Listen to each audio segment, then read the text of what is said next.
Bon, donc voilà, c'est maintenant quelque chose qui marche. Donc en fait la vitesse à laquelle j'arrive, c'est une vitesse de 350 tours par minute, qui est réglable à la pédale, on va voir. Donc là j'ai rentré les valeurs des diamètres, ça tu connaissais.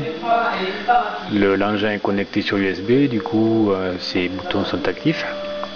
Si je déconnecte, voilà, il se grise et dès que ça reconnecte, ça repasse actif. Donc j'envoie les paramètres sur la carte et je lance. Et là, donc elle passe en bobinage en cours.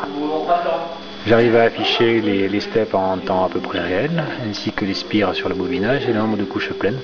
Donc là, tu as le petit curseur qui bouge quand tu arrives au bout. Et c'est sympa parce qu'après, dès que je suis au bout, hop, ça repart dans l'autre sens. Donc ça, jusqu'au bout du bobinage, c'est-à-dire 10 couches. 10 couches, j'ai pas encore fait le bobinage des derniers tours. Donc ça c'est actif aussi, donc si on bouge maintenant je suis à 350 tours minute. Alors ça on peut le vérifier d'ailleurs, regarde.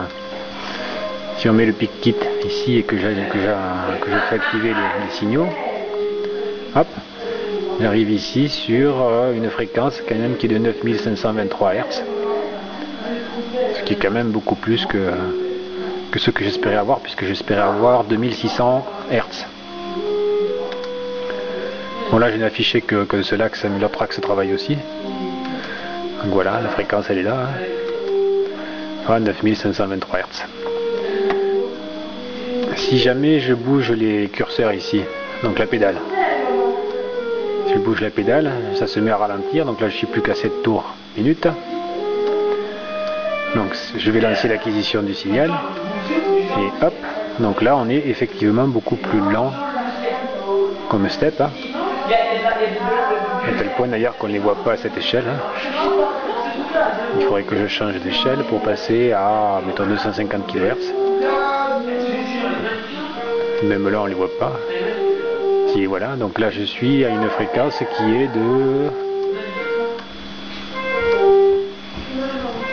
de 333 Hz.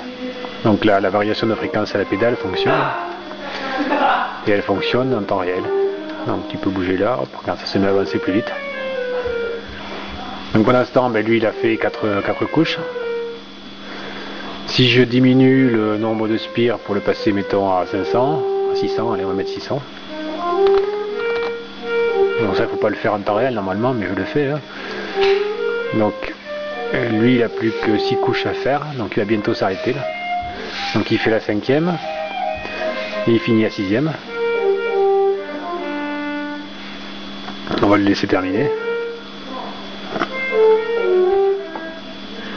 Donc tu vois, lui il avance. Donc je rafraîchis là 0,3 secondes.